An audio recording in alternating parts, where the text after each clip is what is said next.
Welcome to Auto Off Topic. Happy holidays, Brad.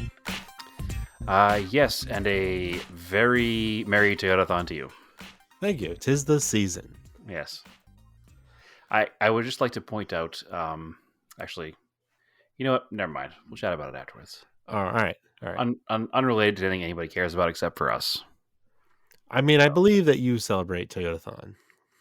I do. That's why I have multiple Toyotas. Yes. I have 3 Toyotas. And you celebrate Honda days because you once owned a Honda. That's right. I've never technically owned a Honda car. So, I mean, maybe I would celebrate a Nissan sales event. possibly, but there's no famous ones. No, there isn't. Yeah. Oh, as long as you don't celebrate Lexus December to Remember, then I can be friends with you still. Oh, right. So that's the made-up holiday. We don't like that Yes, one. it is. It's a Hallmark holiday.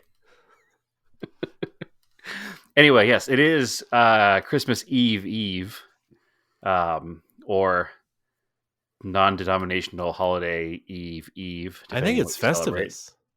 For the rest of us? I think Festivus is like on the day before Christmas Eve. I don't remember. I don't remember either. But nonetheless, it doesn't matter because this is not a Christmas podcast. I don't think we're going to talk much about Christmas because we're talking about cars. No, we've done it in the past. There's some old episodes. Yeah. If you want to go back a Cars couple and years Christmas ago, movies.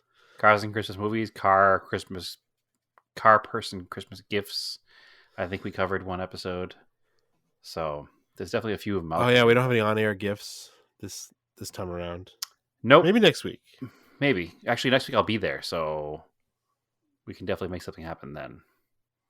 So anyway, moving on. Merry Christmas, everyone, is basically what we're saying. Because by the time this episode comes out, it will be Christmas Eve. It'll be Christmas Eve. And you won't listen to it until March of 2022, probably. So happy St. Patrick's Day. Yeah. So speaking of the podcast, we had to switch hosts. The host we were using is closing. Yeah, quite surprisingly too. Like, oh, you have 30 days to move all your content somewhere else. Yeah. So we've switched to I've switched us to a new host. Updated most of the RSS feeds. Supposedly the old host has redirected our RSS feed. If you're listening to this and you use Google Music, you probably aren't able to listen to this yet. Yeah, if you're listening to this, congratulations. This means nothing to you. Yeah. If you're not listening to this, you will have no idea what we're saying, so it doesn't much matter. But if you saw our social media post about this is what we're talking about. Yeah, so if you listen to podcasts on Google Music, and if you found us by seeing our social media post and searching for us elsewhere, we are trying. It just seems like it's taking a little extra time than the rest of them. So, yeah, Google seems to want to index everything. Unsurprising, but yeah, it might take a few weeks for that to update. So everything else should work though, because we are on currently. Might as well say it. We're on iTunes, Podbean, Spotify, Amazon Music, Tuned In, Player FM, and Stitcher. So you have all those options. And is Podbean? It's our host, right? So that's Podbean is our host, and they have an app. Yep. Oh, excellent! I did not know that. Yes. Maybe I will download their app and see if it works better than the podcast player that I use. Because I think my podcast pulls from Google, so I'll have to. I don't know. Because that's the issue. People don't know what they listen to sometimes because they use a third-party app that pulls from elsewhere. If you're an Android, yeah. Yeah. Well, yeah. Sure. If you're one of us. Yeah. Or one of me, not one of Andrew. If you're one of me, and you pull, if you're a superior iPhone user. If you use a third-party app, you don't know where it pulls from, so you might have an issue with it there too. But we'll make sure we put a social media post out, at least one or two, just to get the info out there. So you can remind you. And we've also found, we've talked about this before, certain apps, especially on Android, are of varying quality and may change the audio quality or the speed at which the podcast is played back. Yep. They try to eliminate gaps in talking. It's really weird. We found that. Also, the last episode I was recording just through headphones, or a laptop mic, so apologize if it didn't sound as great.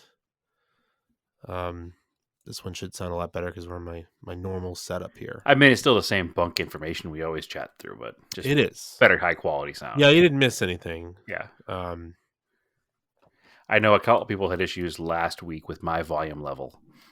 Yeah. So that was probably also due to third-party apps, I'm assuming. I'm assuming Because you do. not everybody did, and I listened to it, and everything seemed fine. Me too. So we'll see. Anyway, now that that's out of the way, and Yeah. we have a new host. So we'll be able to push things a little further this year and get some bigger, better things for 2022. For a second there, I was like, who's the new host? Yeah.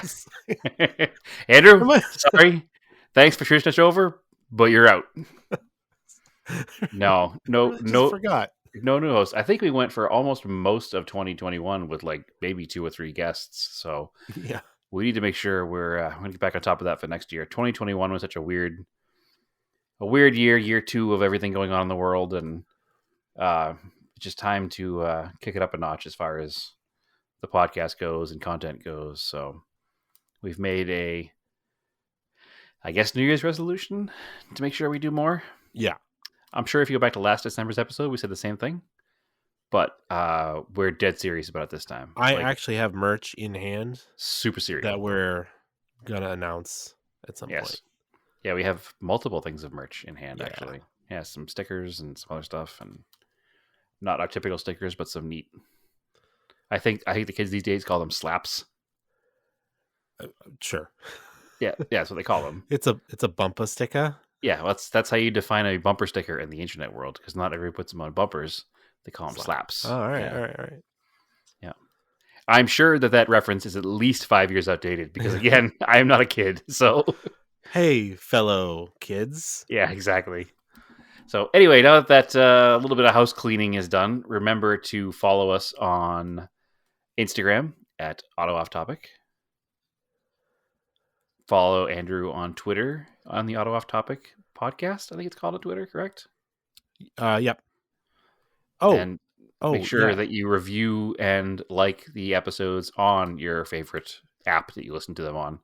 Yes. So we can get all that stuff. We usually say it's at the end of the show, but I figured it'd be the perfect time to remind everybody that. Also, interesting part of being hosted with Podbean, it will publish a audio podcast to our YouTube channel automatically. Oh, perfect. So if you want to use YouTube, like, I don't know, some people have YouTube Unlimited, so it'll just play in the background. Sure. Because that's always a annoying thing with if you don't pay for it and you shut your YouTube app off, it stops playing. Yeah, you can't use YouTube for music with the screen off unless you pay them money. Yeah. So, which I guess makes sense. But if you do, because a lot of people like YouTube, and then you want to use that to listen to our podcast, it from this episode forward, it should be posted there. We'll see how it works. Yeah. Hey, you're promising the people something we don't know about yet. I'm sure it works. I'm sure it works fine though. Yeah, it's set up. So anyway, it's exciting. I mean, we were forced to make a change, but I think that it was time to make a change so things don't get stale anyway. So we have you're out. Things. The cat is in. Yeah, exactly. Yeah, your new cat and my new puppy, and it'll just be silence for an hour every week. Yeah, which might be better. I don't know. We'll find out. Yeah. Anyway, moving on from the work here, let's get right into it, Andrew. What are we going to chat about tonight? Yeah, so in some somber news, car news, I didn't really have anything else. Unfortunately, the designer of the Mazda Miata, the NA Miata, Sunji Tanaka, passed away at 75. Yeah, it seems awful young. Yeah.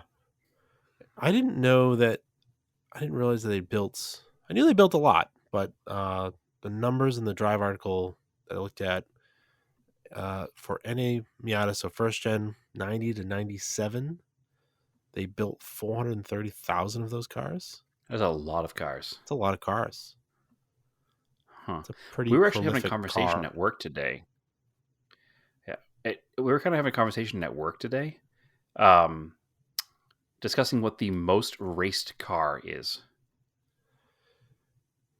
It might be a Miata. This is relevant because the Miata was one of our top 2 choices. Yeah, it's up there. It's high. Yeah, you know what our second choice was? A Mustang? No, actually, a little outside the box, probably a Volkswagen Beetle.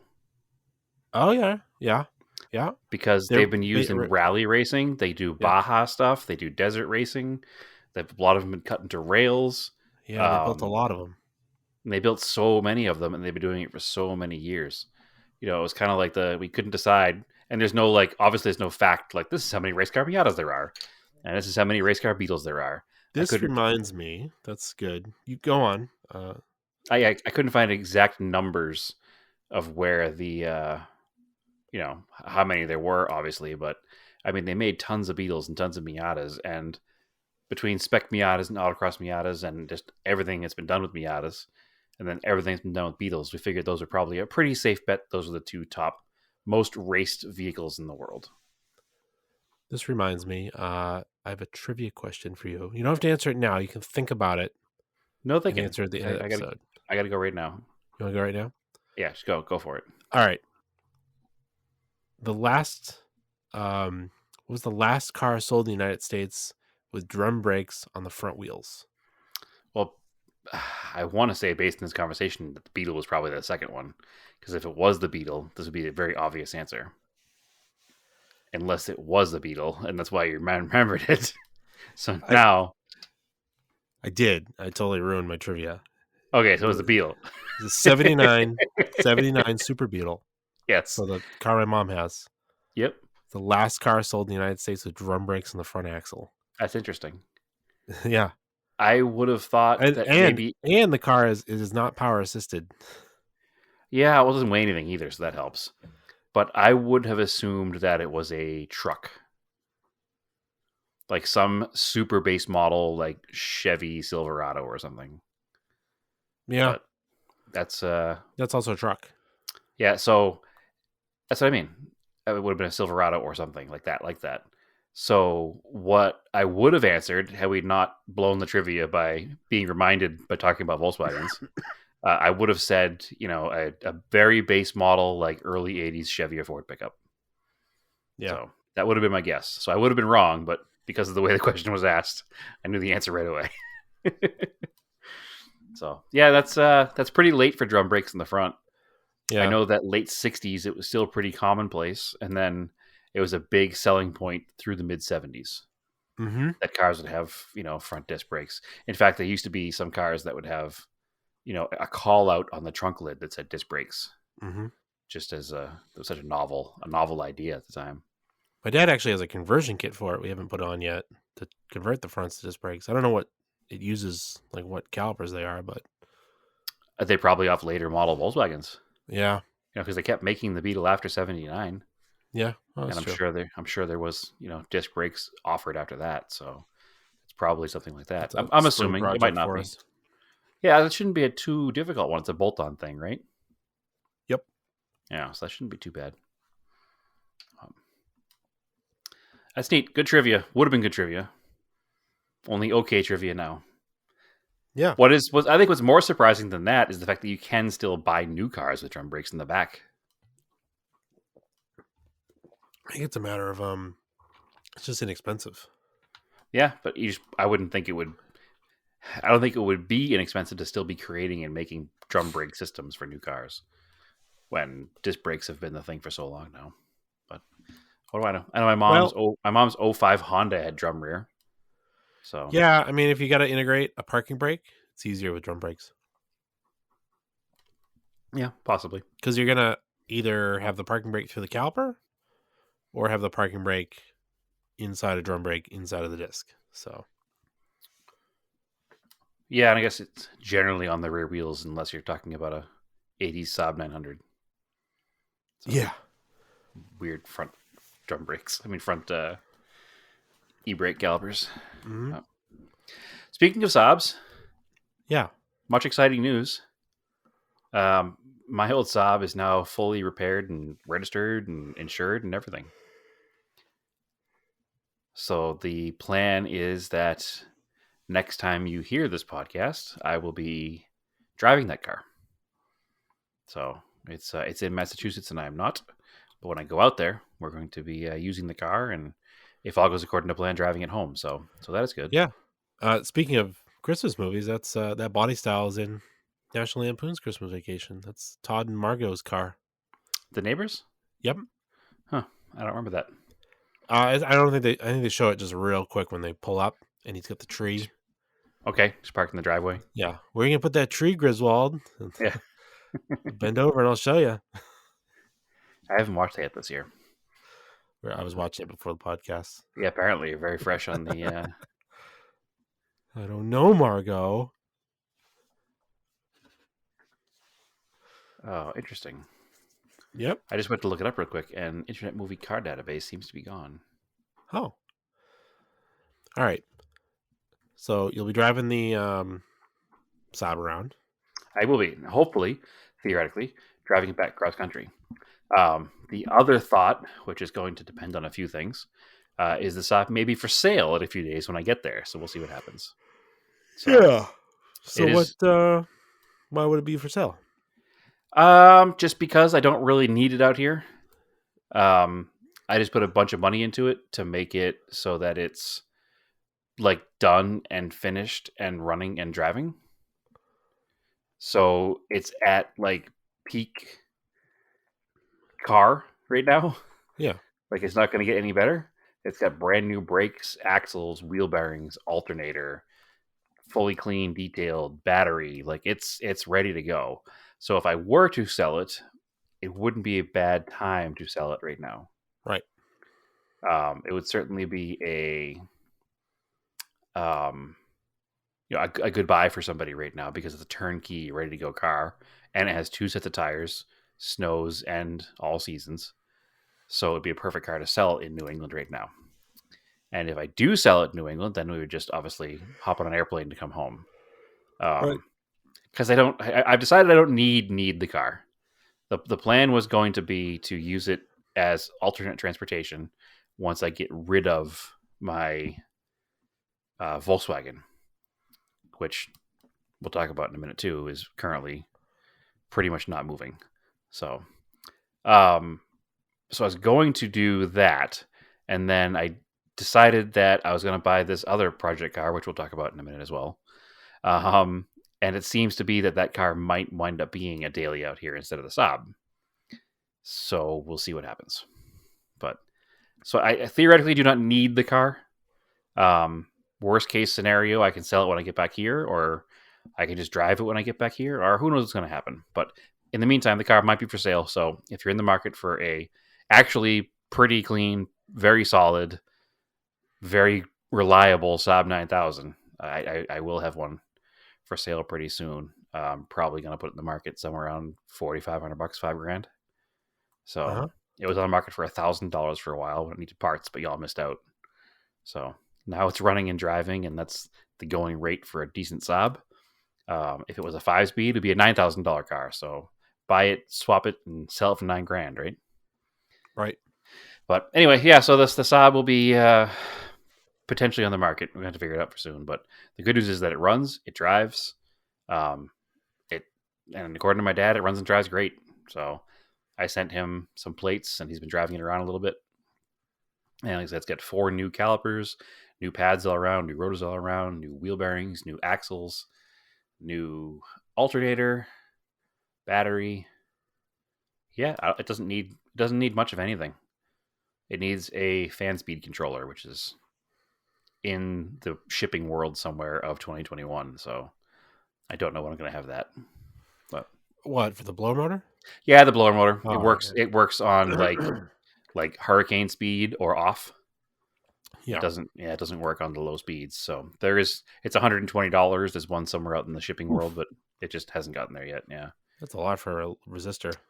So it's more than a resistor because it has all the sensors and stuff are built into it for the auto climate control.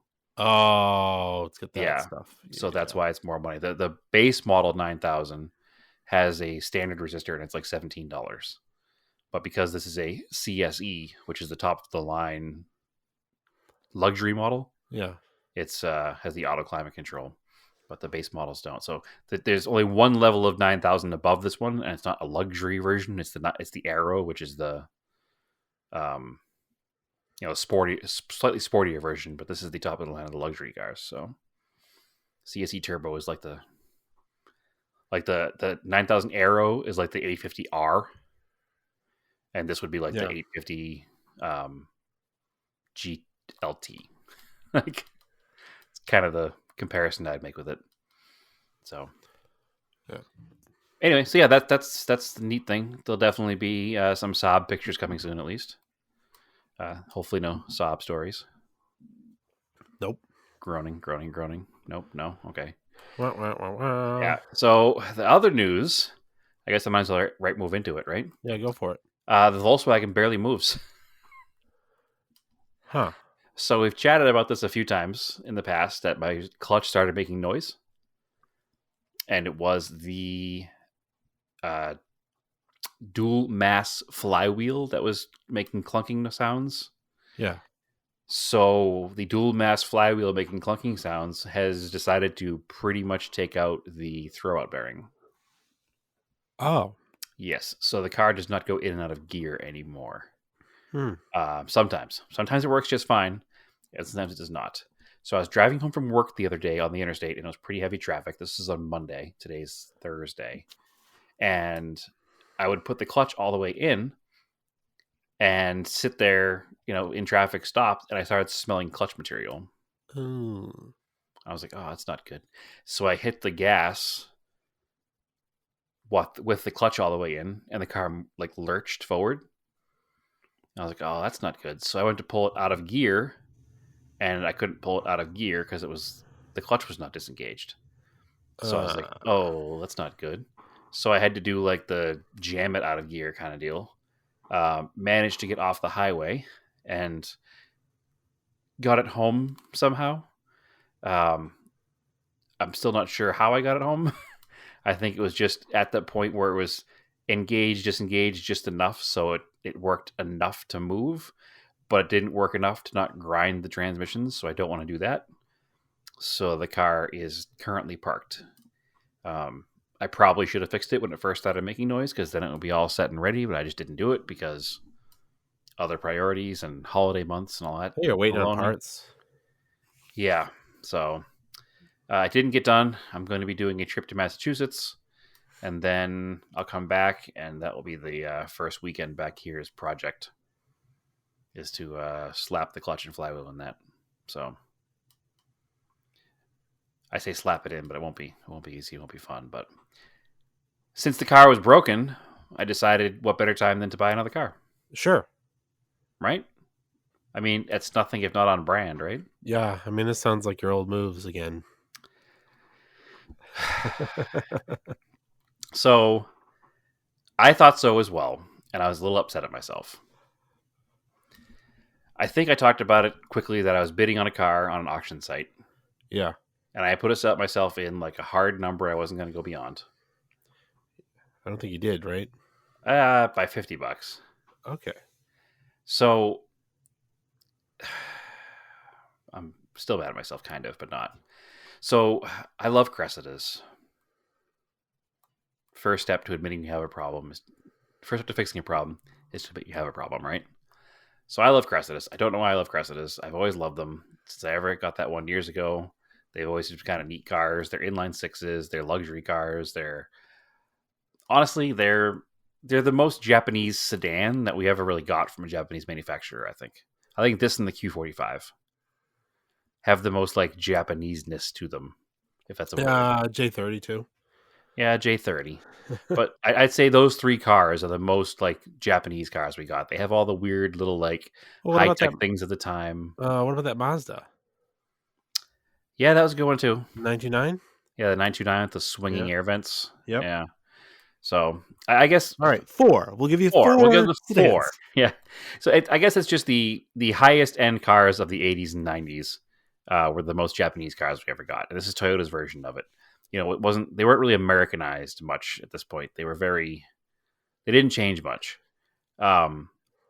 So I love the cars, which is basically what I'm getting down to.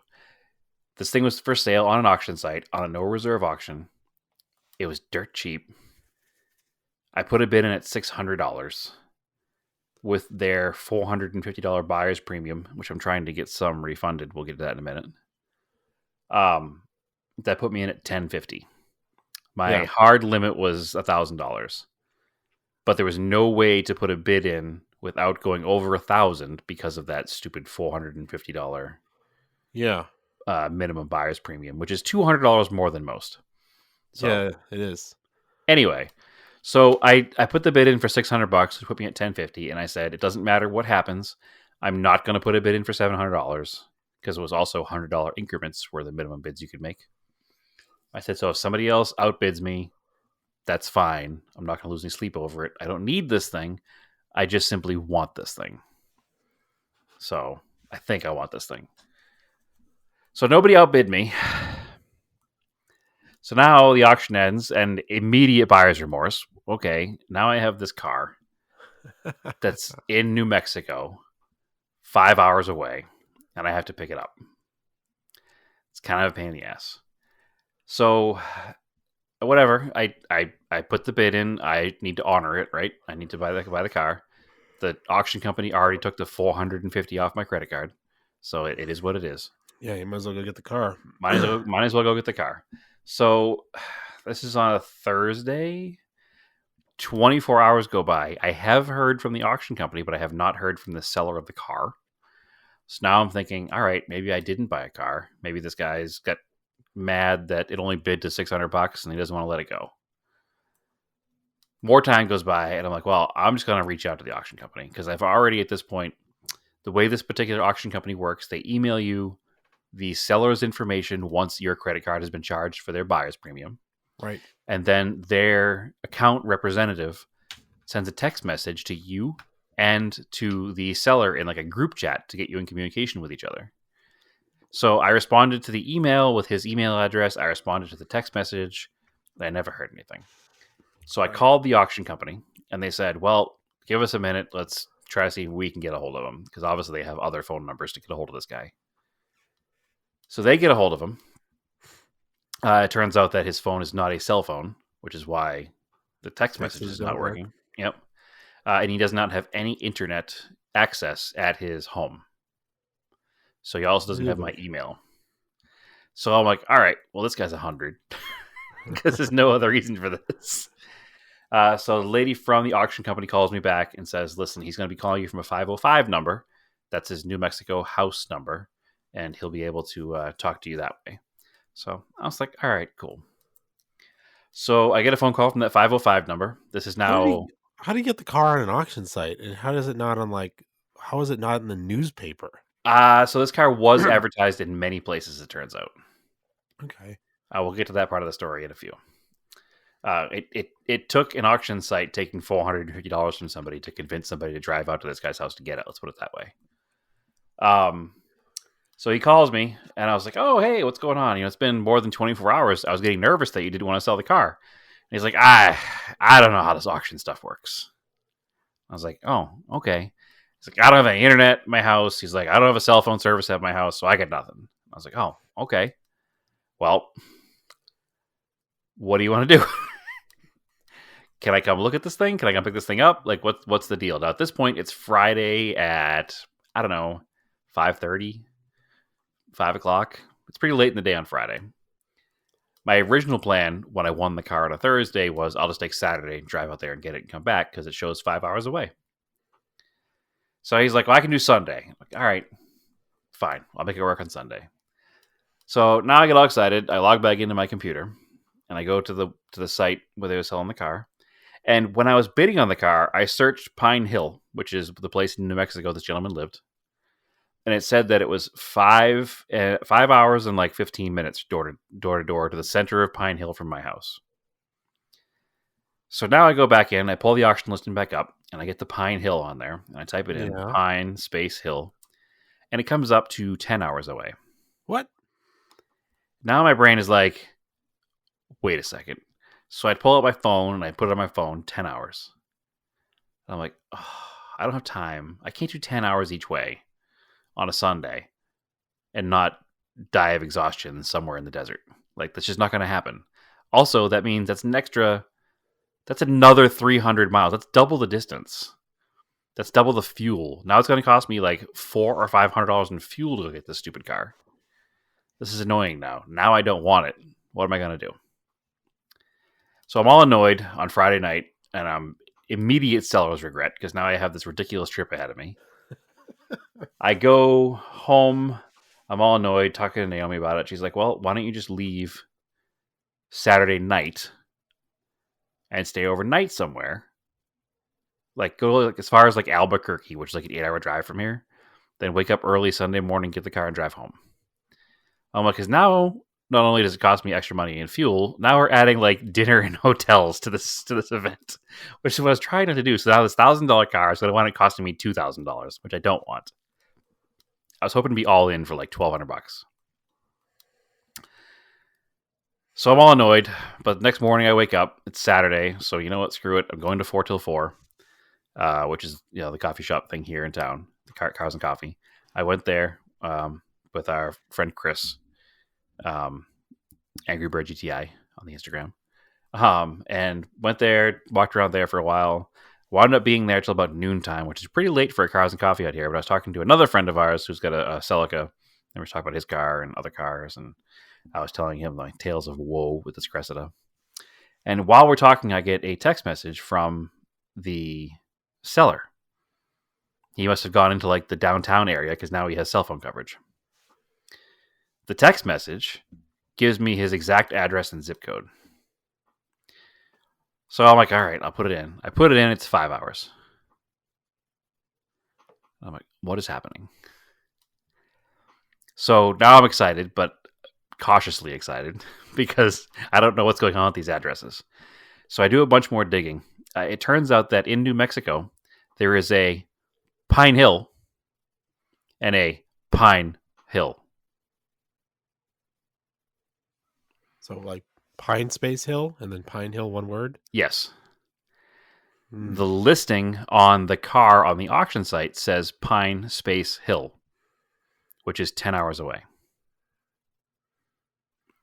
This guy's address is Pine Hill, which is 5 hours away.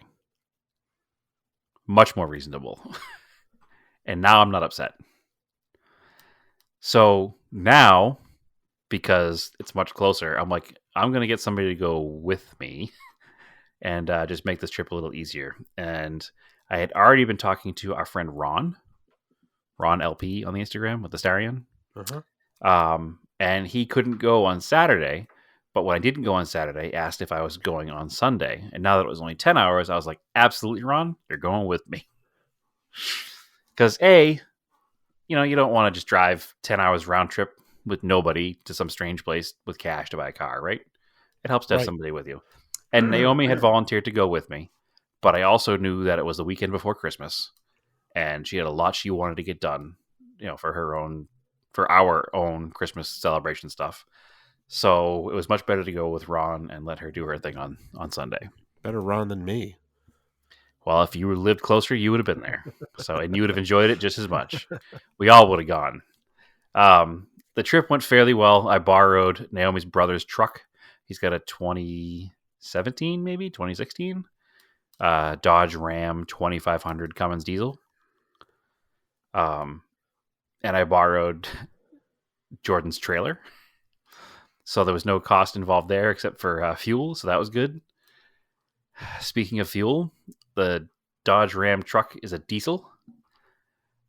We get to middle of nowhere in New Mexico, about an hour from where the car is.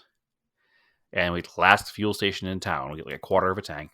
All right, we'll fill it up here. We drove all the way from here to there on one tank, which is pretty good. The pump is pumping at like 0 gallons per minute. It's like 5 gallons for every 10, 15 minutes. Super slow. Probably because in this part of New Mexico, Ramah, Ramah, New Mexico, it was 12 degrees. So I'm assuming the fuel was just cold and coming out like molasses. So I'm like, well, it's 12 degrees out. I'm going to sit in the truck. So we sit in the truck, and we're in the truck for a legit 20 minutes waiting for this thing to pump up. And I know this thing's got a 25-gallon tank.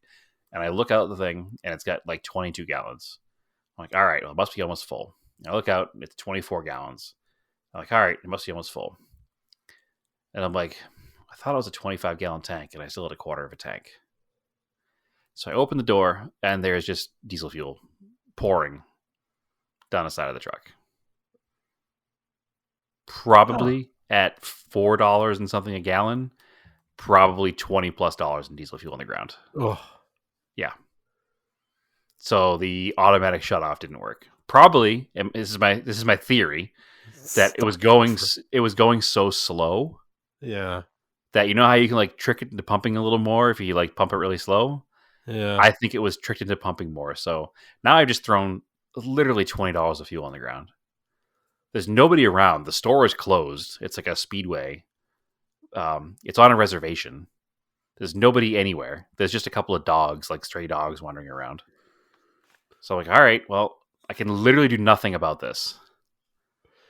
I'm annoyed because I've spent this extra money on this fuel that I just threw all over the Gasoline ground. fight. Yeah, exactly. So I'm like, well, Ron, I guess we're just going to keep going. So it was very full. We'll put it that way. Um, then we turn into we get out of the reservation back into like normal, like regular New Mexico government land. Then we go back into a reservation again, and we drive into the reservation, and we probably had to go, I don't know, 5 to 10 miles somewhere on dirt roads, very non-maintained dirt roads, like all washboard and washed out and a disaster. Then the guy told me to turn a left onto, so basically he said, go down 53, take a right when you see the wolf sanctuary sign. I was like, all right. So It's that's like what we did. Farm Road 53 or something. No, it was like State Road 53 was the All main right. road. And then Similar. the sign for the wolf sanctuary is what took you into the reservation. You have to drive like 20 minutes through the reservation to get to his street, turn onto his street, and then his street is, without any word of exaggeration, it would have been a class 4 road in New Hampshire. Weird. Yeah, it was up and over hills and giant ruts, and we're driving down it, and I turned around, I'm like, Ron, how did a Cressida even get down here? Like, what are we doing? Where Wasn't are it we parked like going? a lot of years ago? Yeah, it was, Yeah, it was apparently. probably graded at that point. Yeah. So we finally get this guy's location, and we barely made it in there with the trailer. First of all, it's covered in snow, too, this road. So we did a little 4-wheel and off-road trip with the trailer, so that was fun. It opens up to this huge acreage. He's got a double wide, like, permanent trailer. Yeah. And next to this, he has like a Chevy conversion van and a Chevy pickup. And he has this 1968 Grumman Olson bread van, like the aluminum bodied ones, Yeah. fully polished, mirror shine. One And just sold for some ridiculous amount of money, didn't it? it's got some extension off the front of it with a grill and a hood. And it has what look like 70s Peterbilt headlights. And it has a dual rear wheels and a big, like, 10 or 12 lug front axle, like it's on a semi chassis. I'm like, oh, that's interesting. So it turns out that we drove all the way through the reservation, back onto government areas, back into this guy's private land. And he just bought this land like maybe 2 years ago. Yeah. And it's like 100 acres or some stupid amount of room for like 30 grand. Yeah, I bought $12, whatever it was. Yeah, but it came littered with cars. Because in the middle of nowhere. Yeah, it came littered with cars. So he's just telling me about all the different cars he got when he came there. He actually brought the camper. Him and his wife or girlfriend, whatever, had been driving all over the country with this camper. They actually brought the camper there. That was their personal, and they had a geo tracker. So, I mean, these people are already kind of like, these are our people. Like, they have this old stuff they play with. He fixed the majority of cars that were on this property, but he didn't have enough interest in the Cressida because it wasn't like his deal to work on the Cressida, so he never touched the Cressida. So this is where a number one problem happens. I didn't bring a come along to put it on the trailer because the auction company wrote in the ad that the car starts and runs. Oh no, this guy's got to come along. The car starts and runs. So now I'm already mad because the guy's like, oh no, it doesn't run. And I'm like, well, the ad said it ran. He's like, I definitely did not tell them it ran. I told them I wasn't going to touch it because I didn't want to wind up starting to work on it and then wind up getting myself deep in it because I don't really want it. And I know myself, if I start working on it, I'll wind up redoing the whole car like everything else. And I was like, oh, do you have a come along? He's like, I got 3 cars with winches, or 2 cars Yeah. with I was winches. like, this guy's got the stuff. He's like, just jackknife the trailer. He's like, and we'll pull around. I forget his woman's name. We'll pull around her tracker, and we'll hook up the winch to the front of it. She's got a 3,500-pound winch. I'm like, okay. So that's what we did. I like kind of jackknifed the truck and trailer so he could drive the Geo to the front of it. And then he came out with like a block and tackle so he could run this thing properly through the middle of the trailer without worrying about weird angles and putting a strain on the tracker. Like he had all the stuff to do this thing right. Yeah. So we had the thing on the trailer in like a minute and a half. It was really good. When I found that didn't run, I was tempted to not buy the car. I don't know. You're there. And Ron and I talked about that. We're like, well, we have an empty trailer. We're all the way to New Mexico. We have 2 options. We can either take the car that you've already paid $450 for with your extra $600, or we can leave with an empty trailer, piss off that guy, and piss off the auction company. But we could look on Facebook and Craigslist the whole way home and try to find something for the $600 in your pocket just so we don't waste the whole trip. And I was like, oh, that's very tempting. But, I mean, we're here. And I looked over the car, and the car was way nicer than it looked in pictures. Okay. So I was like, you know what? Worst case scenario, I can get out of this thing for $1,000, even non-running. I could sell this thing in a day for $1,000. So we're in Phoenix, where it's in civilization. 100%. So we're already here. Let's just get the car. We'll take it home. So good news, I have another Cressida. Bad news, it doesn't run. So are always a New Mexico car? It was just dumped on this lot. It's been a New Mexico car. It looks like its whole life. I don't have the full history. It has tags on it that were expired in 2003. The tires are date coded 1999, so that checks out with the 03 tags. Yep. They're definitely snow tires, but it's high desert snow, so there's no rust. The car is, with the exception of the front bumper, pin straight. I don't think there's a door ding on the car. It's 100% complete. Every molding, every piece of trim, the interior, the engine bay, everything is there. The car is not had any, it hasn't been taken apart. It hasn't been touched. It was saved from any kind of, shenanigans just by being out in the middle of nowhere. So even the paint isn't in bad shape. It's got some burn through on the top surfaces, and it's a single stage. So you can see like some of the primer coming through on the trunk and the hood and the roof. But the sides of the car, the paint is almost still shiny. It's got some weird alloy wheels on it that are factory Toyota. I think they're either off of a similar era Celica or Supra, but they're not Cressida wheels, I don't think. So those are kind of neat.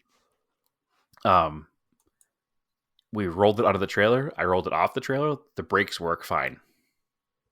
Huh. So everything seems to be pretty copacetic as far as the car goes. I have not had a chance to go through it very much yet because this was all last week.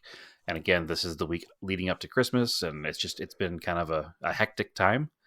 But I have been doing some Lysol and Microban sprays in it just because it doesn't have a lot of mouse activity in it, but it has some. And the mouse population in that part of the New Mexico has what they call the hantavirus, which is pretty dangerous for humans. So I don't want to breathe in the mouse feces without, a lot of killing of it, and making sure that we wear a proper N95 and we vacuum it out, and gloves and clean it up. But it's really not bad. I've seen a lot worse as far as mice go, and there's no mice damage in the vehicle. Honestly, for $600, I definitely did not go wrong. So I've already been offered almost that for the window visors. So I could easily get that back out of it by selling window visors and maybe the wheels that are on it. Who knows? But so yeah, I'm a little excited about it now. I don't know that I want to do a huge project because I have too many other projects, but Any idea why it doesn't run? I haven't even looked into it yet. I have a couple of things I want to do. As tempted as I am to throw a battery in it and crank it over, I'm not going to do that. It is a fuel injected car. Um, so my plan is to disconnect all the fuel lines and turn on the fuel pump and clean everything out of there before dumping it all into the fuel injectors. Yeah. I'm probably going to drain the tank if there's anything even in there. I haven't even looked yet. Drain the tank, put some kind of cleaning You product in can there, put, drain it again. I believe you can dump, so if there's a drain in it, I believe you can dump acetone down in there, Okay, swish it break around, everything up. and then drain it. Honestly, it seems like I was crawling around the bottom of it a little bit. It doesn't seem like a terribly difficult tank to get out of there.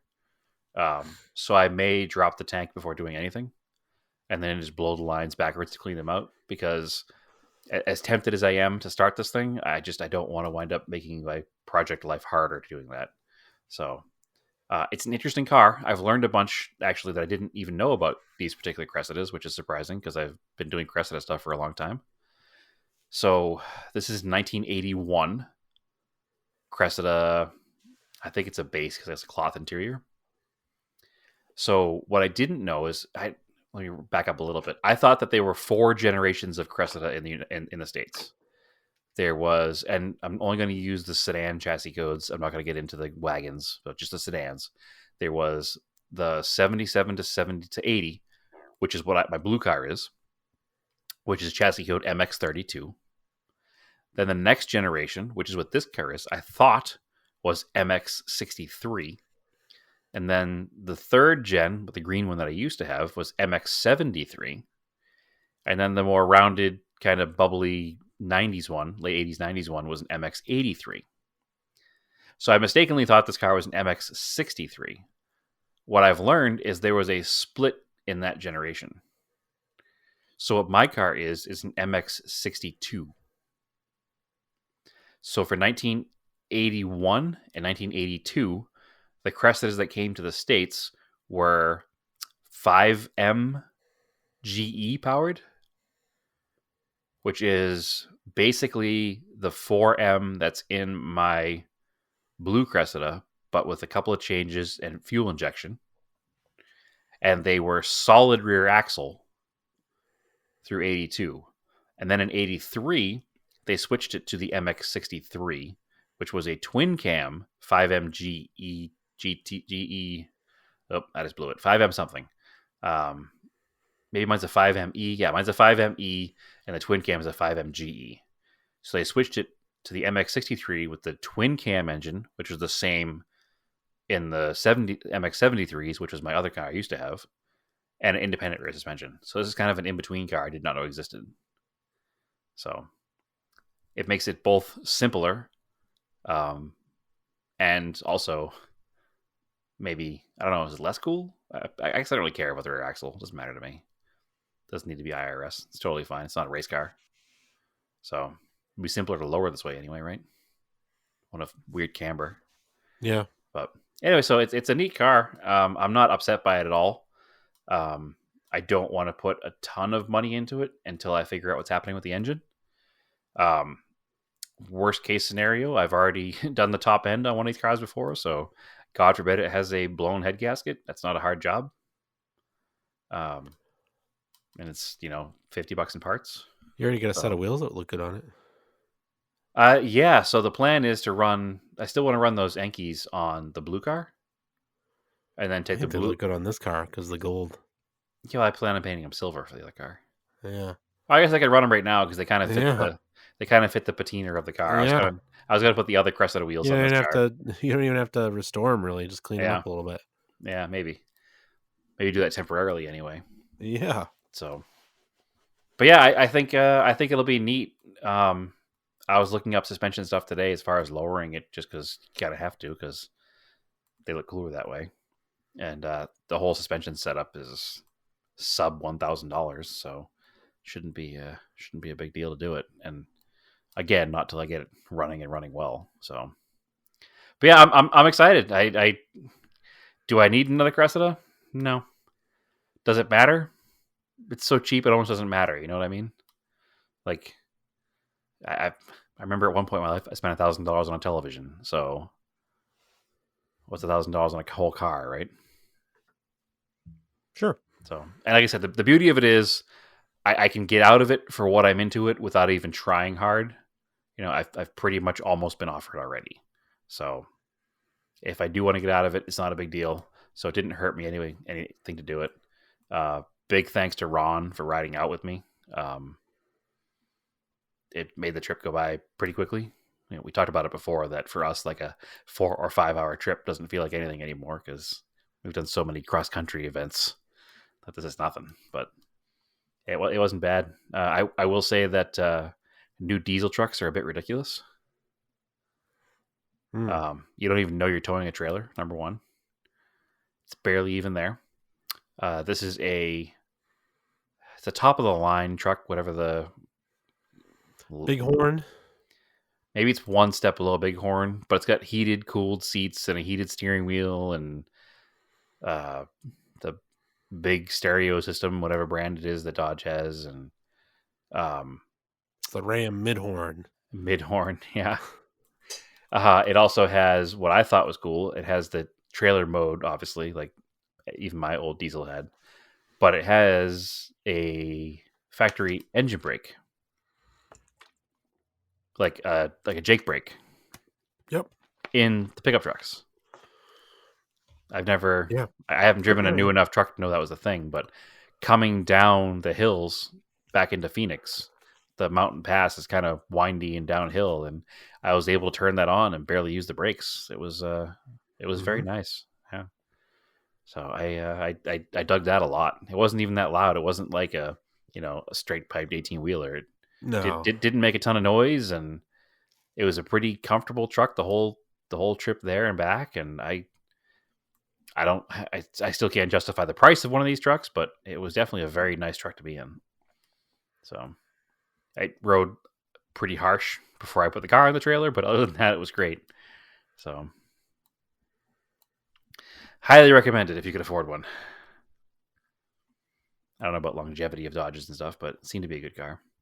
But anyway, yeah, so that's the Cressida story. It's now here. It's currently parked in the driveway, so I got to move some cars around. But it doesn't look terrible. You know, some of these project cars you drag home look like trash and they're sitting out in the driveway. But this car it's complete and clean, and I'm here for it. So I think that tomorrow I'm going to throw a battery in it and just go through all of the lights and windows and make sure everything works like it's supposed to. Because I haven't done even that yet, but I'll have a little bit of time because it's Christmas Eve and we're not doing anything with the family until 4 o'clock in the afternoon. So I'll have all morning to kind of play around a little. So I'm excited. The other Cressida broke, though. I think it was jealous. Yeah, what broke on that? So that same day that I was driving around everywhere in the morning with the car going to 4 till 4, and I made a couple of stops on the way home to do some Christmas shopping stuff. And so I started and shut off and started the car like 3 or 4 times. And I got home and I shut it off and I went in the house, did a couple of things, came out to put it in the garage, and the starter doesn't do anything. So remember that year you had a year of brake problems? Yeah. This has been my year of starters. Yep. So I'm assuming it's a starter. I didn't diagnose it at all. We were actually babysitting some nephews when it happened. So I just pushed it back in the garage and we'll diagnose it a little bit later on. I hit the starter a couple times, as you do, just to see if it was stuck. That never works for me. It never works. No, didn't work this time either. So I got to be able to pull the multimeter out and check the voltage in the battery, and maybe the battery's just dead, but it'd be odd if it was because I've been driving the car all day and it's a brand new battery. So yeah, if the alternator wasn't charging.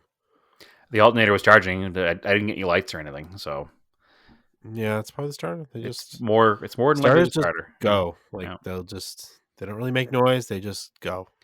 What's super frustrating about it is I think I tossed a starter for a Cressida in the trash because when I moved across country, it was in my parents' basement, and I did not own a Cressida at the time, and I didn't feel like dragging it across the country. So, Well, I would just send this one out. yep, that's the plan. I'm gonna, like I said, I'll test the battery to make sure it's not something stupid. And if it's not, then it's clearly presenting like a starter because you hear it click and you hear it, that's it. So it kind of clicks and doesn't do anything. Yeah, so So, then the ignition switch is working. So yep, yeah, that was the first thing. So you hear it click and you kind of hear like the things kind of straining. So my that assumption is sounds the like a starter. starter. Yeah, like I said, it's I'm 99.9% Occam's sure. razor. That's a starter. Yeah, I'm 99.9% sure. I just want to check the couple of obvious things first to make sure. But at least it looks like it's a fairly easy one to get to. So, and I still have a couple of things to fix in the front suspension anyway. So I need to jack the front of the car up anyway. So I'll do it all at once. So no stress. It's old car life, right? Yeah. So, any project car stuff? Or are you stuck in full winter out there? Um, not too much. I mean, long story short, I still have the Q45. Yep.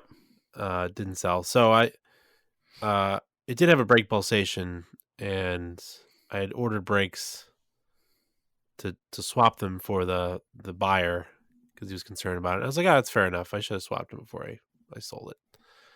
So I was like, I'll throw them in, no problem. Um, I did the front brakes. They're easy to do. I broke my rule though. I didn't buy calipers for it at the same time. Right.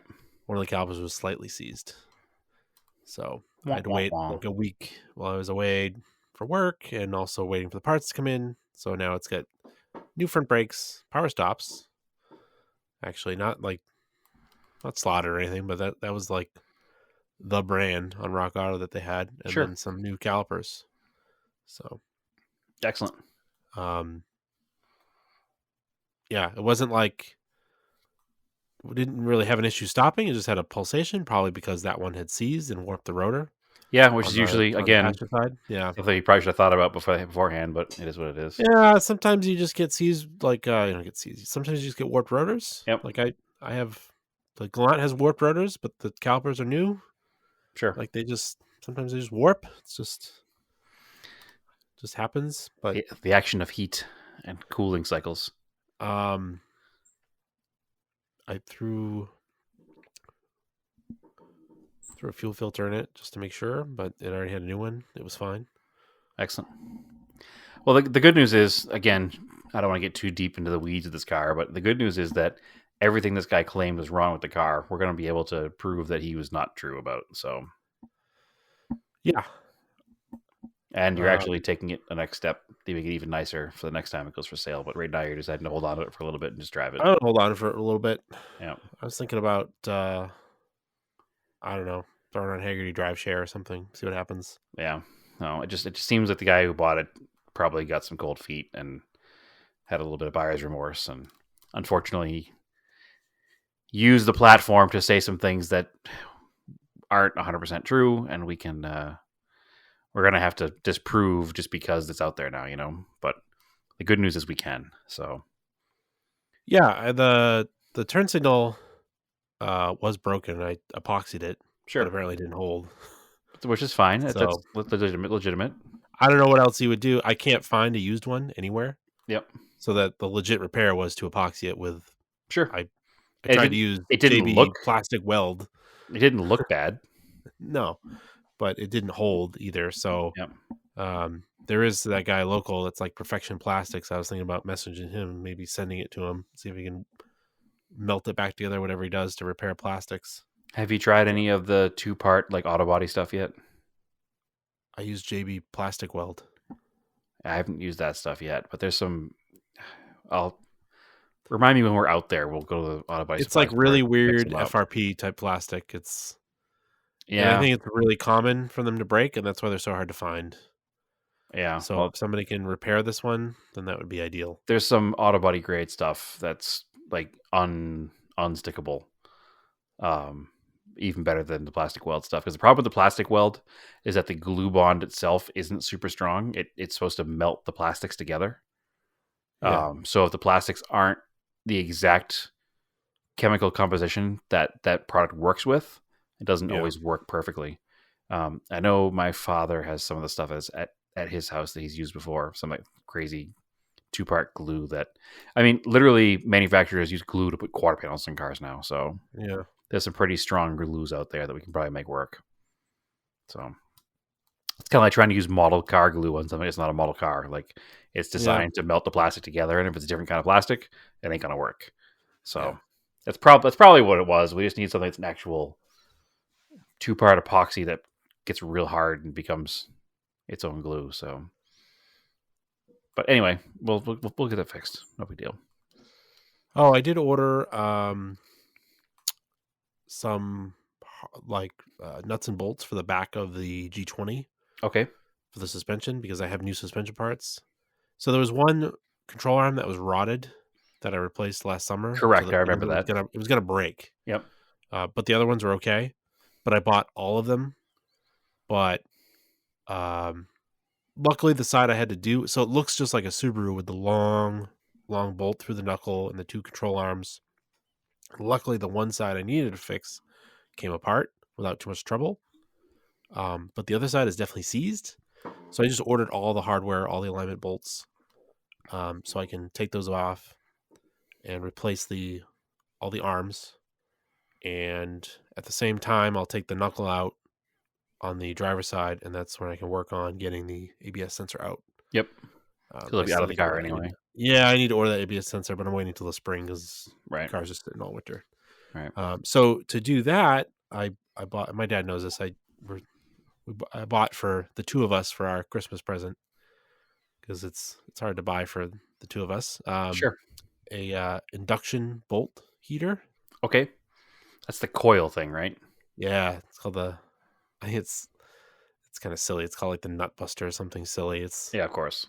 but it's like an American made one. Had really good reviews. But yeah, it works on 110, but it's got all these different type of coils, and you just put it over the bolt. And I guess you don't from their video, you don't get it like cherry red. You get it just to the point where it's starting to get hot, Okay. and you take the nut off or the bolt out, and that's enough to shock it to get it big enough. And the nice thing is you don't have to use a torch with an open flame, especially if you're working around things with bushings that you don't want to destroy, or a fuel tank, Or just or electrical plastics. wires. Yeah.